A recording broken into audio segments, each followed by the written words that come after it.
All right, welcome everyone. My name is Bo. I'm going to give folks a few minutes to let everyone join, but we're really excited to bring you today's webinar on sustainable cladding options. Today's webinar will be presented by Jessica from Caragreen. Caragreen is a distributor of eco-friendly solutions for building products. So they have a lot of great manufacturers in their network.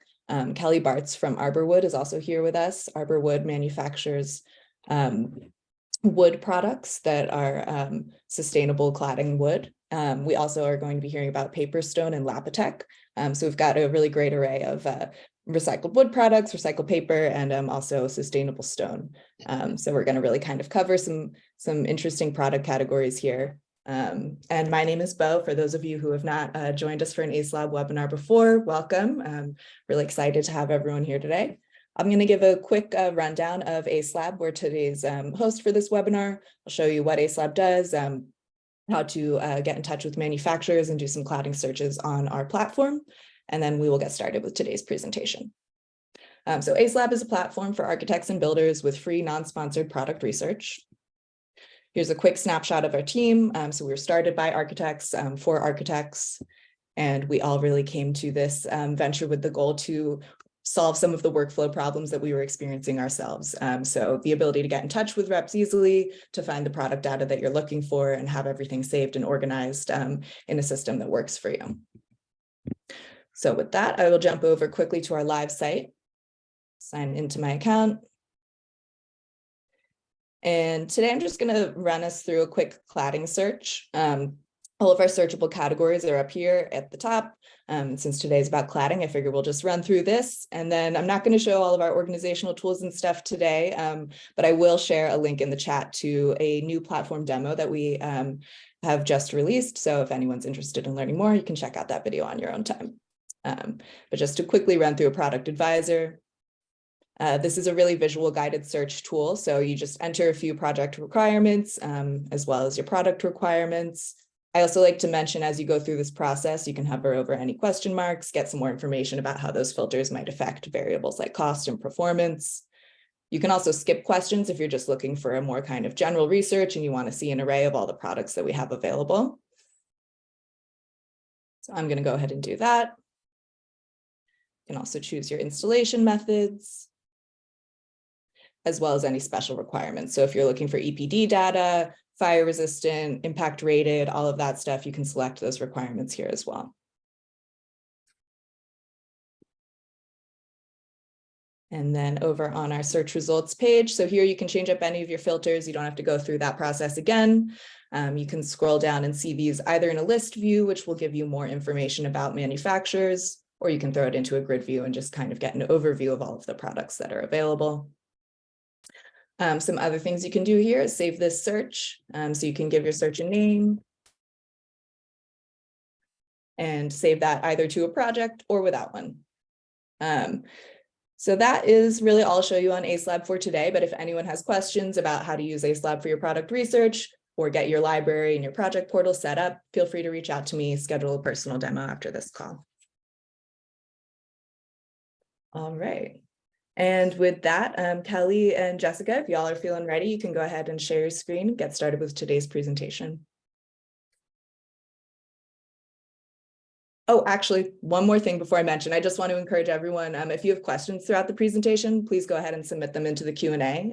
We'll stop if we have some time throughout, and we'll also reserve some time at the end. If your question doesn't get answered, we'll have a record of it and we'll follow up with you after the event as well. And then if you would like follow-up information, we'll be polling all of the attendees at the event. So we'll ask if you'd like price quotes, lead times, specification information, samples, all of that good stuff. You can let us know exactly what you're looking for. We'll follow up after the event to get you the information that you need. Okay, that's all for me. Now with that, Jessica, feel free to take it away. Thanks, Bo. Welcome everybody. And I'm here with Kelly Bartz from ArborWood. And we just want to thank you, Bo and Acelab. I love what you guys are doing, and we really think these online platforms are where a lot of the A&D community is migrating towards. So we're very excited to be working with you. Likewise. With that, I will talk a little bit about who Caragreen is. We are a distributor, and we are based in Raleigh, North Carolina.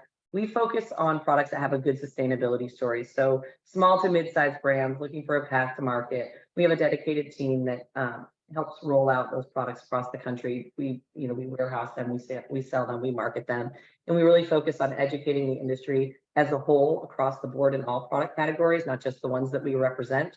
But we're really trying to help further the sustainable built environment by bringing these really great products to market. Products like some of the ones we'll talk about today: ArborWood, Paperstone, and Lapitec.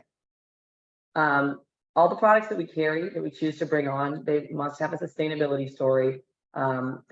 We'd like to partner with the people that own the company, so they really become, more like personal relationships and friendships that we build. And it really helps us be able to tell that story when we can connect it to the people behind the products. They have to be healthy, so better alternatives than traditional materials. So, Lapitec, not quartz, ArborWood, not, some sort of plastic impregnated wood, things like that. And then transparency. Be clear about what is in your materials. No greenwashing. That's one of our main criteria. So let's talk about cladding. The products that we have, and we do have about 16 different lines. A lot of them are focused, in the interior space, countertops, things like that, but also the exterior space and cladding, whether interior or exterior. Paperstone is made out of recycled paper. It's recycled paper turned into stone. So they take those paper fibers and fully encapsulate them in a phenolic resin to make these sheets and panels that have this very organic, natural feel, but they're a great replacement for things like stone veneers or brick veneers, things like that. So it's made in Hoquiam, Washington State, up in the Pacific Northwest, where all the lumber is. Again, it's recycled paper. They're durable, easy to machine, and the panels come in multiple sizes and thicknesses. So as a cladding material, it can be as a rain screen, interior and exterior. We've seen it, some as direct attached, but really great option for a alternative to stone and brick veneers, and even vinyl in some cases. So here's an example. The Paperstone cladding is the kind of that lighter orange that you see there on this building, coupled with an exterior wood. So something like ArborWood and Paperstone would go really nicely together. Here's another example, and you can see this one has visible fasteners. You can have like a hidden fastener system. Lapitec, so that was Paperstone, made in the USA. Really nice, warm, kind of organic feel to it. Lapitec, in contrast, is made in Italy. Lapitec is a sintered stone. So sintered stone is really, we call it geology in a factory. So really, it's just 100% minerals, completely silica free. And anyone who's paying attention in the industry knows that silica is kind of being labeled as the next asbestos. It's in quartz, it's in granite, it's in a lot of natural stone, and people are trying to find silica free alternatives. Paperstone is a silica free alternative. Lapitec is a silica free alternative. So they take this 100% mineral mix, that's it, and they just use the forces of nature. They use heat, compaction, pressure, vibration. So it's called vibrocompression under vacuum. And they make these giant sintered stone slabs, and then they kiln fired them. That's the sintering part. But it really is man-made stone. It's an alternative to quartz that has no silica. It's stain, moisture resistant. And this too is a great replacement for that stone cladding or the brick veneers that you're used to seeing. So this is made in Italy, just north of Venice. There's multiple textures. So it's just like any other stone slab, but it's man-made. It's got through body patterning, which is a lot different than some porcelains you might have heard of. Those are just printed on top. These veins go all the way through. So when you're cutting something, for a cladding, if you're easing the edge or something, you're going to have kind of a reveal, and you don't want to lose your pattern. So having the patterning color go all the way through is very important. So again, Lapitec can be used for countertop flooring cladding. This is the next thing after natural stone and quartz. So sintered stone. Here are some examples of installations. It's on the exterior of this building here. You can see on the corner, that's the white. It does come in 1.2 centimeter, and it comes in some thicker sizes, 2 centimeter and 3 centimeter, which, while they're traditionally used for interior spaces at those thicknesses, Grand Central Station actually has the 3 cm on the walls of the station. So some of the thicker can be used exterior as well. Here's another one of the darker colors, the Grigio Piombo. This is their Nero Assoluto, and some of the other colors, Bianco Crema. But you can see these are all hotels. that's used on here. This one here, I believe is in the Swiss Alps. The other one's in Italy. And with that, that is the stone portion of the sustainable alternatives to traditional cladding. And now I will hand it over to Kelly to talk about a product that complements these very nicely, ArborWood thermally modified wood, which we also distribute for them in the East Coast. Yeah, thank you, Jessica. Really appreciate Acelab and the opportunity to speak with everyone here. My name is Kelly Bartz. I'm the Chief Operating Officer of ArborWood. We are a domestic manufacturer of thermally modified wood. What we do is basically we produce cladding, decking, dimensional lumber in with domestic species, and we go through the thermal modification process. Some of the attributes of thermal modification are it is a chemical-free process. It renders the wood more hydrophobic, so it doesn't expand and contract as much because water doesn't absorb into the wood. And it changes the sugars in the wood, so it has a darker, richer tone, but it also makes that not a food source for rot. You can probably move to the next slide, Jessica. These are some of our finishes. We primarily work in three species actually: North American white ash, red oak, and we also have our southern yellow pine option as more of a cost-effective line. Our hardwoods, they price range fall in the high-end composites or exotics, where our southern yellow pine, that's more of a cedar option. We also take the pine and we put our value-add finishes on it. And as you can see, we have a burned option, burn brush black, burn brush brown, and then we do a gray wash and a white wash. Those are actually open flame Usugi bond style processes that we go through. We have our own production line, so we can modify the wood and put those value-added finishes on them. We also put a coating over the black, so the char doesn't just come off with your hands and things like that. Some of our options, we primarily do a tongue and groove. We have a couple of different widths, a 5-inch face and a 3-inch face. We are a domestic manufacturer, so on larger scale jobs, there is opportunity for custom profiles and things like that.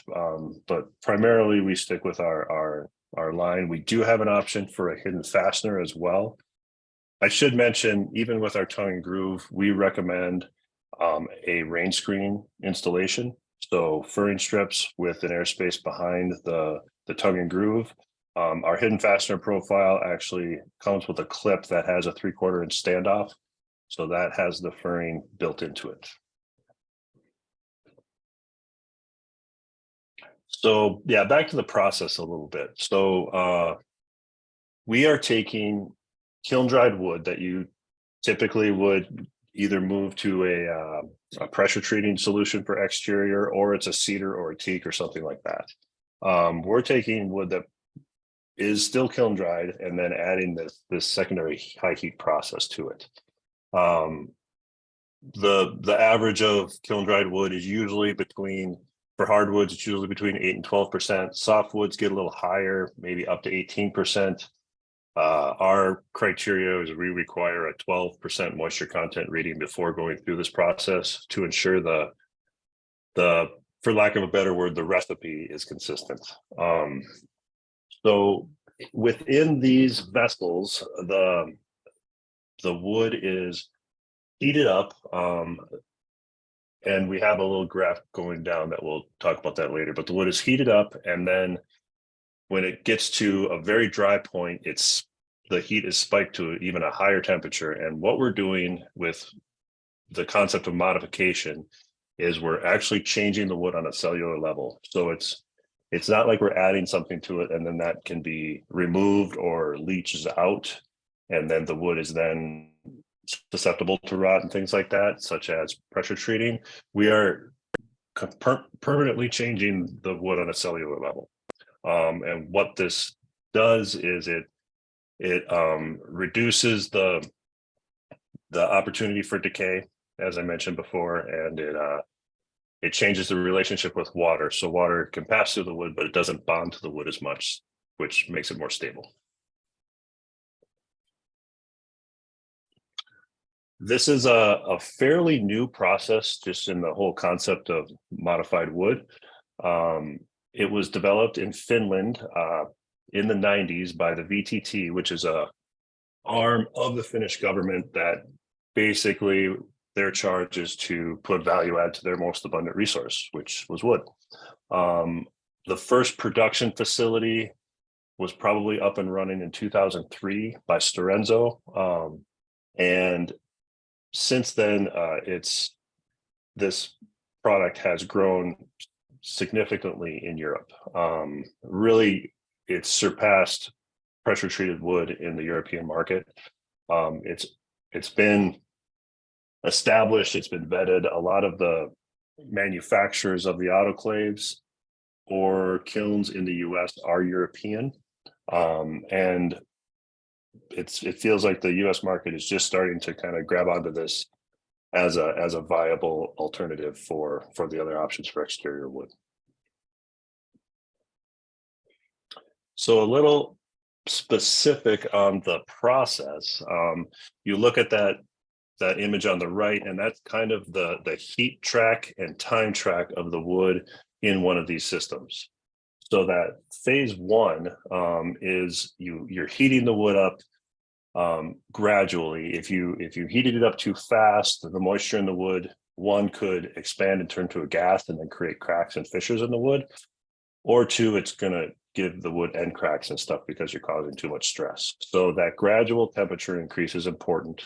And what that's doing, that's cooking out all of the sap, all of the pitch, most of the water of the wood, in some cases, all of the water of the wood. And it gets it to a very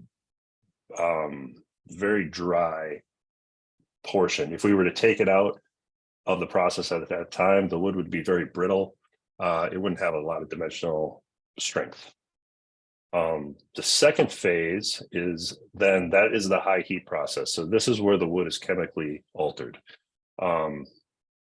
So in this spike, it doesn't happen very long, and it's not maintained in this environment for a very long time, because if you kept it in this environment or you went hotter, you're degrading the wood so much that you would push it closer to carbon than to a wood product. And the risk is you would have less dimensional stability. Again, it would essentially crumble in your hands. I've been witness to this in some testing cycles that we've done, and it does essentially look like a charred piece of wood.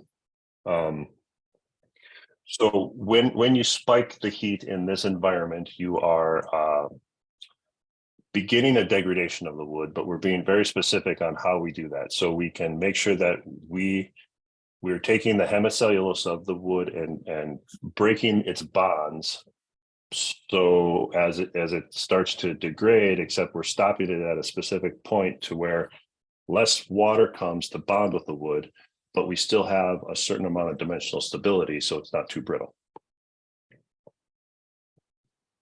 And the important part is the cool down of that. Again, if you cooled it down too quickly, you're going to cause a lot of stress on the wood and cause cracks and fissures and things like that. So the cool down phase is longer than that high spike phase, just like the heat up phase.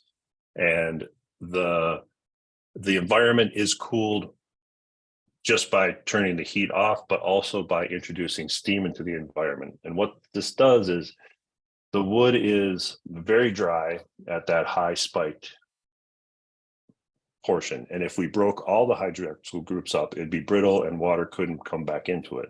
But we stopped it at a certain point where, say, 60% of the hydroxyl groups are still intact. So some of water can be absorbed into the wood over time. And if anyone is familiar with how wood acclimates, you can't just introduce it to moisture and all of a sudden it's to its equilibrium moisture content. It takes time to acclimate. So this phase is very important to not rush, because we want it to acclimate so it comes out at a good moisture content level, which gives it that durability and stability to create products like siding and decking.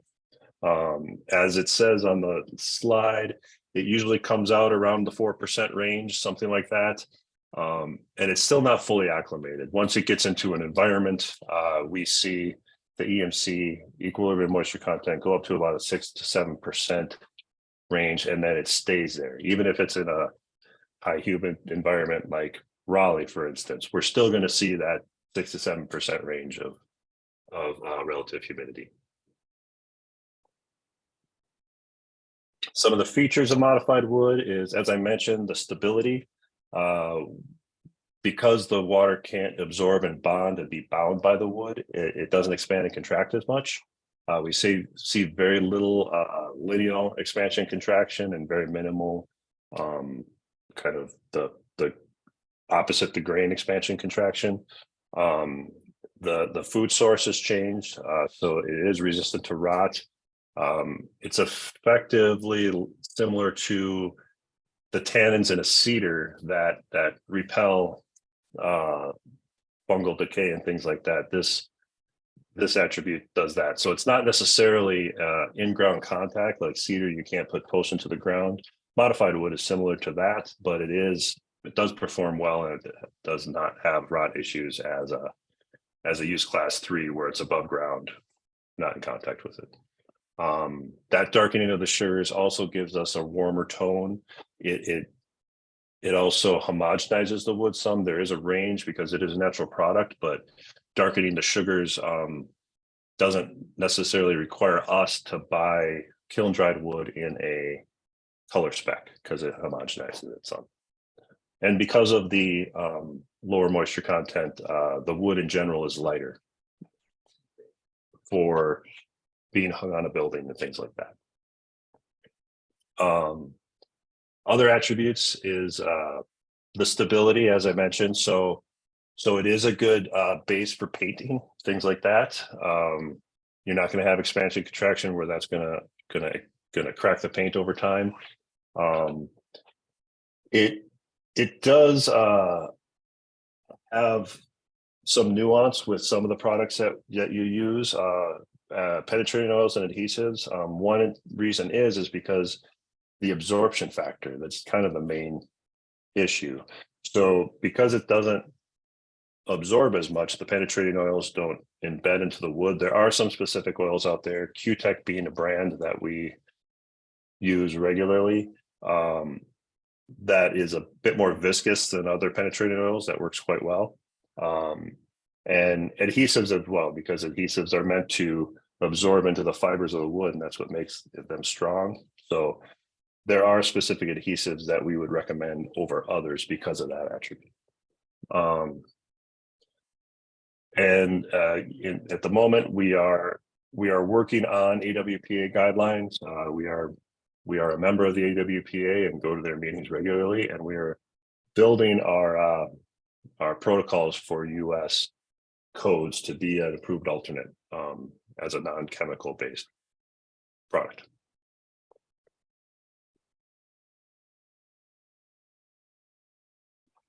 Some more attributes, as it says, lower moisture content gives it more stability, but we do have to work with that.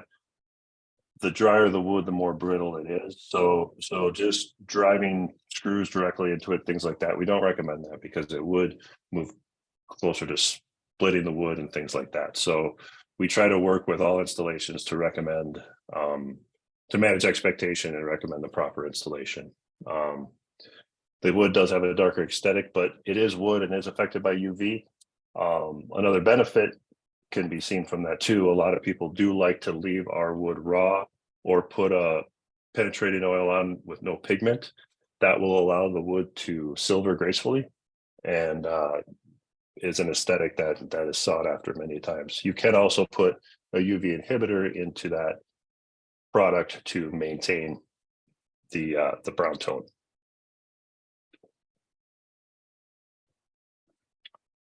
Here's some examples of cladding. Before I go too far, though, I did see that there was a a Q&A typed about the termite resistance, and I'd like to just address that since we were talking about the technical aspects of the wood. So the food source, that's a good question. The food source does not exist anymore for the termites, so they're not drawn to it. But when you do ASTM testing for termite resistance and you put it into an environment where termites are, they do chew it. It doesn't deter the termites, but it is it's not a food source for termites. That being said, we have done some testing and are looking into some options for that are not chemical based. So that is something that we're working on for the future. So moving on, here's some examples of exterior cladding. That first picture was our ash product with just a penetrating oil with a light tint on it to kind of give that aesthetic. That's really close to what our raw ash product would look like just coming out of our vessel. Some other cladding installations, that is a darker stained installation, but it also the base was a darker wood as well.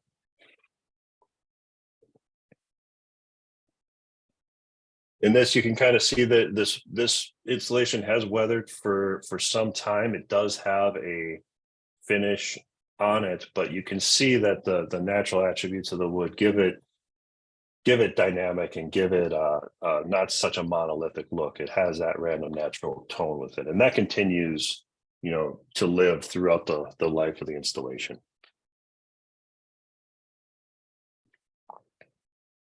This is our ash as well.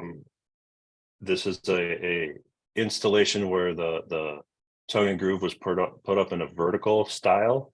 You can kind of see the grains just pop of that, which is pretty exciting and quite sought after for a design aesthetic. It's not so much the monolithic look of some of the exotics that you see.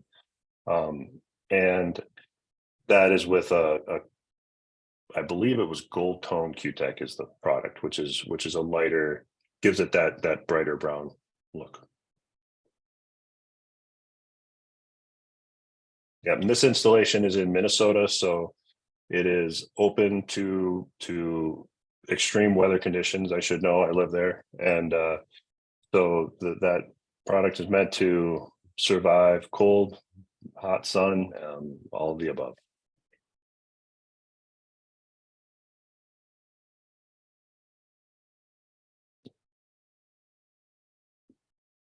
I believe that's our last slide, isn't it, Jessica? Yep. Yeah. So thank you for taking the time, and if there's any questions, please let me know. Thanks, Kelly. And Bo, you're on. We're gonna send it back to Bo. She's gonna unmute herself and then go. Okay. Yeah, there we go. Sorry, I was muted. But yeah, we definitely have some time for Q&A, so feel free to start entering your questions. You can also raise your hand if you want to talk, and I'll unmute you. I'm going to go ahead and launch our poll now for follow-up information. So if you would like follow-up information after the event from about any of the products that we covered today, just answer this poll with the information that you're looking for, and we will follow up with you after the event and get you the information that you need. And just so you know, this is for ArborWood, Lapitec, Paperstone, or really anyone else under Caragreen's network. So yeah, if you'd like to get in touch with them, feel free to just answer that. And then, yeah, as we kind of wait for those responses to come in, anyone else have any other questions? Let's see if there's any raised hands.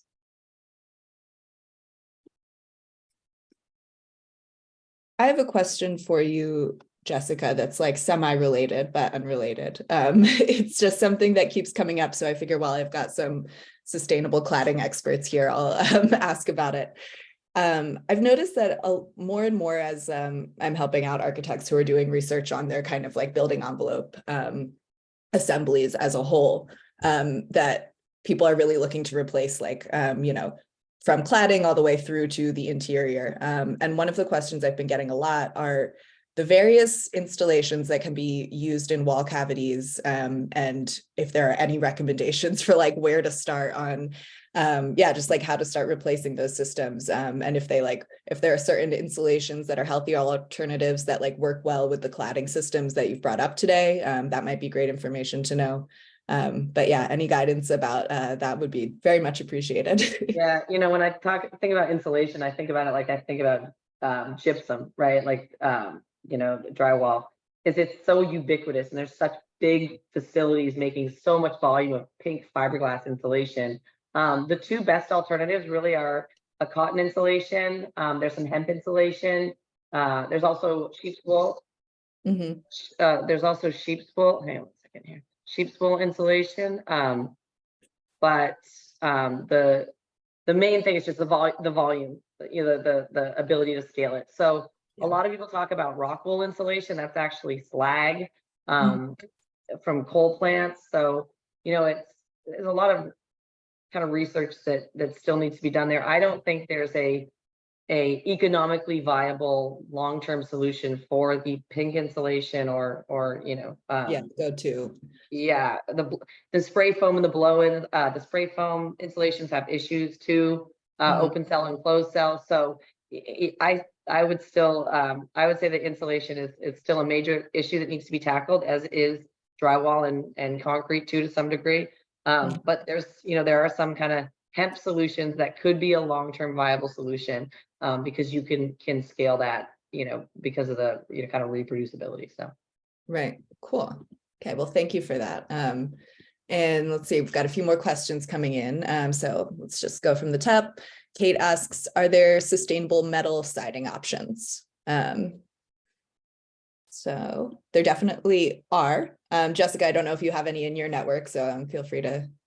we don't, but metal is such a highly recycled product that it's a lot of metal is recycled to start with, so it kind of has some built-in sustainability. That's what I would kind of answer from a sustainability standpoint. I don't have any specific systems. Cool. I have one that I'm thinking of just recently. It's been coming up a few times. Look into VM Zinc. They do metal cladding and roofing products using zinc, which has a very high recycled content. So yeah, I would look into zinc options, and specifically VM Zinc I know is pretty responsive. So, all right, let's see. Do you have any insights on bamboo or mud cladding? Kelly, you might have some comments on the bamboo side. We used to carry a bamboo line, and we still do, but it's mostly for interior, so I don't on the exterior side, but I'm sure Kelly does. Yeah, we have experience with bamboo, primarily on the interior, like Jessica. There are some options for exterior bamboo. I would say they're laminated beams and maybe larger doors and things probably have a bit more longevity than just a cladding option that gets a little thinner. It's really a lot to do with the bamboo itself is inherently an outdoor grade product, so it would have to be with the adhesives that you use and with the coating that's on top of it. Okay, great. And then let's see, are there any lead time issues for projects on the West Coast? And do you have typical detail resources? I'm assuming that's a Kelly question. I mean, just to touch on it from Paperstone and Lapitec, there's nothing specific to the West Coast or the transportation out there that would be a limitation for those products. But Kelly, you can talk to ArborWood. Sure, yeah. No real lead time issues. We are Midwest based manufacturer, so we disseminate to both sides of the country in that regard. We do have some best practices for details that we can provide, so happy to share that with anyone specifically after this presentation. So that's no problem. I would also add that ArborWood has some really fantastic videos showing installation and the systems and everything. It goes into really great detail, window flashings, all this stuff. So they've really done a great job with their video. Yeah, thank you for that, Jessica. Good resource. All right, let's see, for projects that are based in Canada, can you speak about how the products have been applied in Canadian markets or Canadian weather, specifically regarding standard compliance and weather capabilities? Well, I can jump in for ArborWood anyway. We're I'm actually based in a lot of areas north of some of the major cities in Canada. So we have a very comparable environment. I think it performs quite well. It will weather, as I mentioned before, without finishes, but the Canadian winters and things like that, it's works very well in that type of installation. The compliance question, you know, we don't necessarily have the proper, would it be ULC? I can't remember exactly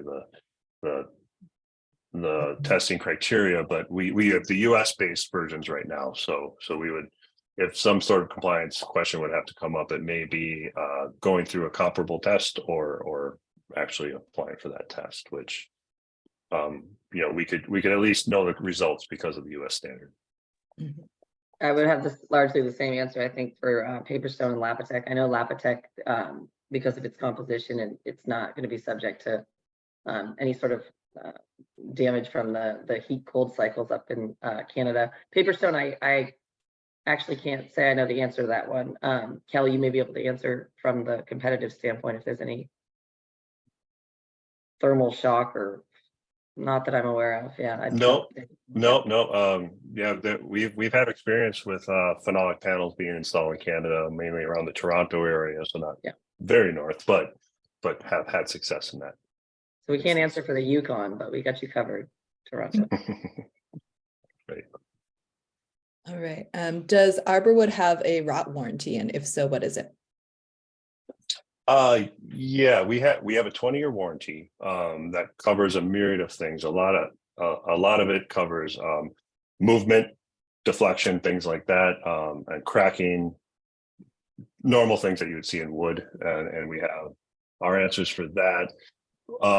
Yes, and rot is included with that, because if our thermal modification was done properly, it's a permanent process. So if installed above ground as a cladding, something to that effect, as a decking, you know, unlike a pressure treated wood or something like that where there's leaching and then eventually it is susceptible for rot, we have modified this wood so it's a chemical free process, but it is a permanent process. Okay, and then let's see. Joey says, sorry, cladding was not the right word, more along the lines of exterior continuous insulation in replacement of, say, mineral wool or XPS. Yes, agreed. And yeah, we haven't, you know, I haven't seen a system put together, but I think that might be a good partnership, honestly, between ArborWood and Paperstone to come up with, you know, a cladding system that, you know, is sustainable. So I can connect Tommy to Kelly and see if we can get that conversation started. Yeah, that would be cool. I was Yeah. gonna say, I've also spoken with the folks at Architecture before, and yeah, they're great. I think we've actually had them on a webinar previously, but yeah, would love to facilitate a conversation between ArborWood and Architecture, and yeah, get that going. That'd be fantastic. Cool. All right, it's an idea for our next one. But yeah, that would be, I think, an interesting also to kind of go, you know, we've done sustainable cladding options, but then to go with a whole kind of like a sustainable wall assembly, and we can maybe get someone from like each different component. So thank you for the inspiration. Cool. All right. So Carol says they missed the part of the presentation, but what about composition wood products with recycled content? Does anyone have experience on those? Well, coming from a solid wood perspective, you know, our wood at the end of its life can just degenerate. There's no chemicals in it. It's still wood. A challenge with composites in general is the recyclability, because you have to first take the energy to extract those two single materials if you do want to recycle them. So I guess end of life would be a question on my side for that. Right. And then someone else says, I'm curious what Jessica thinks of blown cellulose fiber for insulation. Sorry, I've started this insulation. Yeah, no. I think, you know, insulation has, you know, inherent problems. The blown in I mean, even regular insulation can have problems with settling and things like that. So this is one of those, people ask us all the time, Caragreen, what's the most sustainable product you have? What's the greenest product out there? And it's always so difficult because there's so many trade-offs that you have to make when you're evaluating,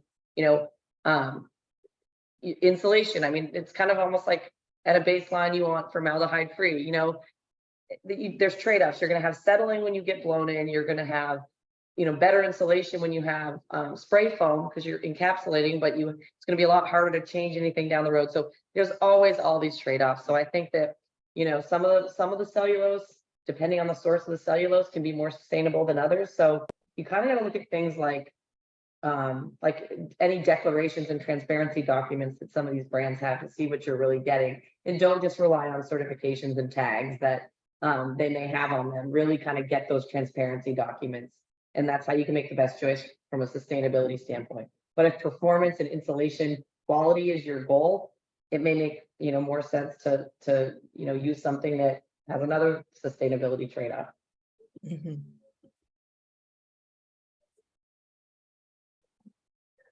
All right. I'm going to put in another call for any questions. Also, I know folks are always scared to do this, but you can raise your hand and talk out loud if you want to.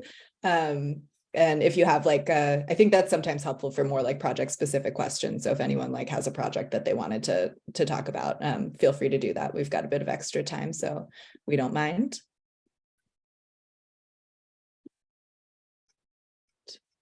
And I'll give it a few more moments. We have someone raise their hand. Cool. All right. Let's see. We're going to hear from Lynn. Hi, Lynn. Hi. I'll be the bold one. Cool. Welcome. So I have a very specific question because I'm going to be doing a presentation next week on healthier material options at the Build Right conference in Portland. Cool. For HBA, and I'm coming from an interior designer aspect, but one of the questions I have is maybe Kelly and Jessica, which specific product would you recommend? Because I have to narrow this down. There's so many options. Which specific product would you recommend that I could present that could be closest in price to a competitive standard product? Do you have one specific one? I would say ArborWood. The what? I would say ArborWood. Yes. ArborWood? Yeah. Yes. Yeah. I think we could come in a couple of different ways. I would say our hardwood product is a pretty lineal, price competitive to a high-end composite decking product line. So you could say the natural wood versus a plastic composite deck. And with our ash, with our siding and decking to some degree, though the exotic decking gets pretty expensive, is our siding is comparable to an exotic, or I'd probably say an exotic for our hardwoods, but it's a domestic option. We can get it through FSC certified managed forest. We can, depending on where the project is, it can be, within X amount of miles, if it's 500 miles, depending on that. So there are definitely options for that versus exotics. And our softwoods would be kind of this comparable answer to a pine or a more like a hardy board, something like that. Okay. I'm taking notes. Yeah. Hopefully this is helpful. Yeah, because no, this is very helpful. And then lead times, what are your lead times like? I know I requested it in the survey, but if you don't mind. Sure.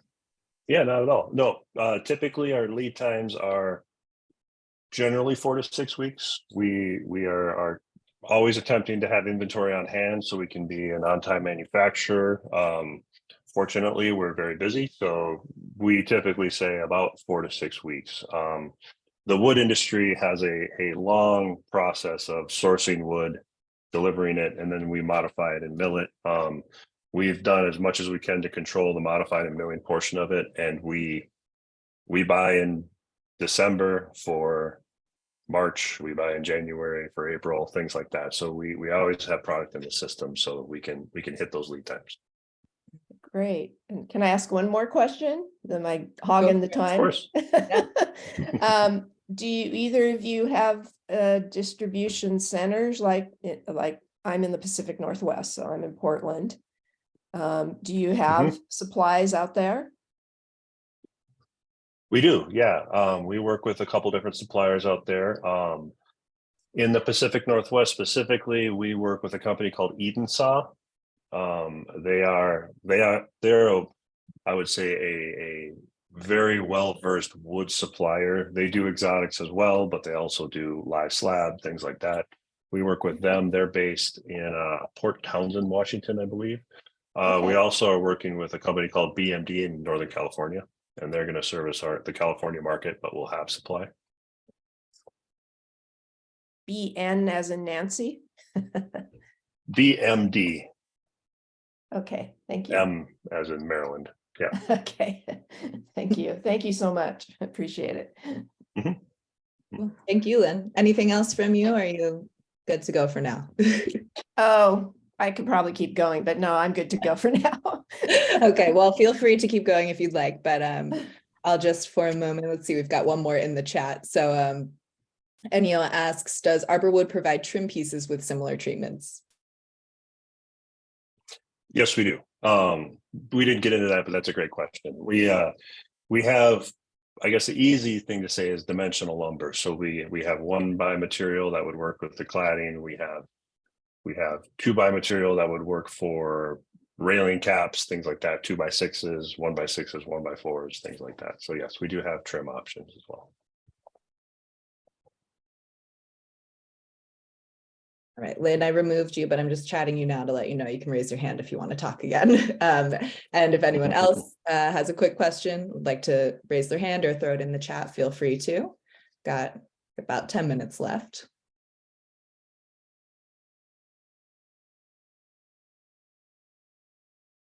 And if not, oh, so we've got just a thank you. I just want to mention for everyone who is answering this poll, just once again, so this will go through to Caragreen. So these requests can be about ArborWood, Lapitec, or Paperstone. Jessica will take care of getting you the information that you need.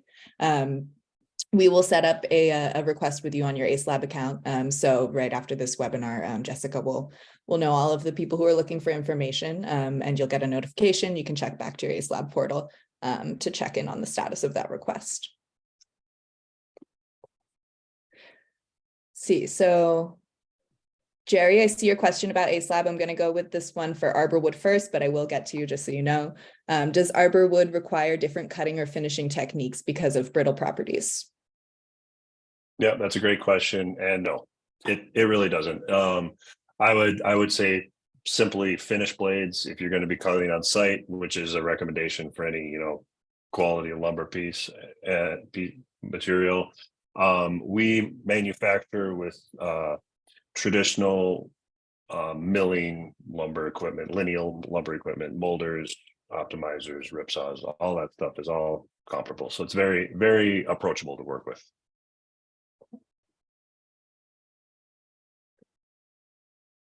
All right, Jerry, I'll go ahead and answer your question about Acelab Live. And if anyone else has product questions, feel free to throw them in.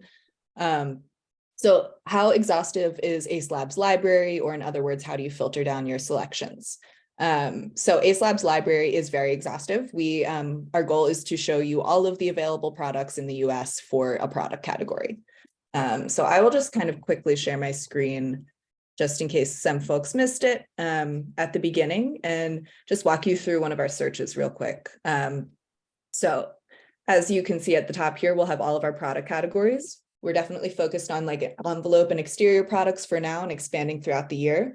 The goal with that is to be able to offer you as full of a product category as absolutely possible and host as much data for that product category as we can. And then just to get started on the how do you filter down your selections. So as you go through the quiz, you can see here the number of results underneath each selection. So you can see we've got, thousands of results. And then you start to kind of put in your requirements and narrow those down. I also think that's a good thing to mention because people sometimes can get like really specific with this, which is great. But then, there will be maybe 1 or 2 products that show up. So we definitely recommend you check on like how many products you're canceling out if you're trying to look for more general research and keep your options open. And then project type, some other kind of project specific requirements, as well as product specific requirements. These little question marks give some helpful tips that can help you kind of narrow down your selection a bit more. And I'm just going to skip all the way to the end here.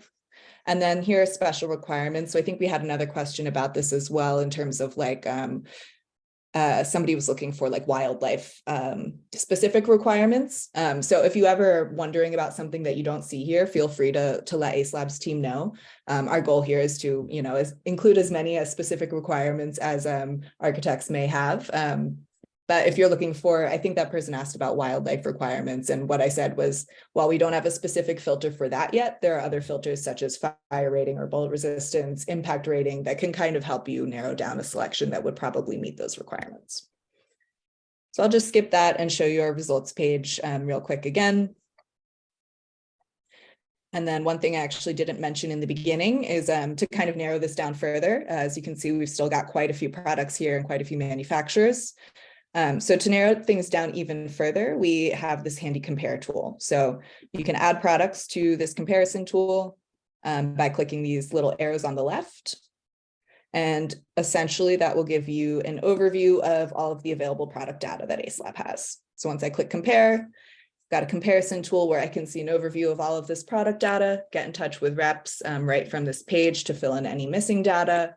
And I'll just scroll all the way down to the bottom to see. So anytime there's missing data, you can request that directly from the manufacturers. And this is, just kind of the tool we use. Here at the bottom, we've got downloads and all of that good stuff, as well as links to the manufacturer pages. So this is kind of that tool at the end of the search process when you're, okay, I've still got 500 results and I need to start comparing and narrowing these down a bit more. This compare tool works really well for that. So hope that answered your question. But yes, if you have other questions about how Acelab works and our database, feel free to reach out to me after the event.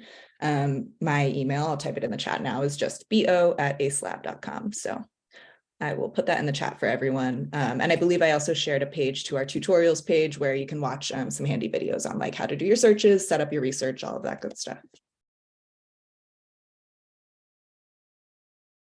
Okay, cool. So we've got a few minutes left if there are any last minute questions, but if not, we can go ahead and let folks go a little early. Just one more reminder, if you haven't yet, to fill out that poll before we end today's event, if you would like follow-up information after the event. But yeah, other than that, any last comments, Jessica or Kelly? No, I don't think so. again. Yeah, thank you both. This was great. Yeah, thank Appreciate you. the time. Appreciate Thank you, this guys. time. This is really great. It's fun. I always love when these webinars turn into a bit more of a discussion at the end too. I think it's really nice. So really appreciate you guys answering all those questions. And yeah, thank you everyone in the audience for joining us today. Thank you. All right. Thank you. Bye, everyone.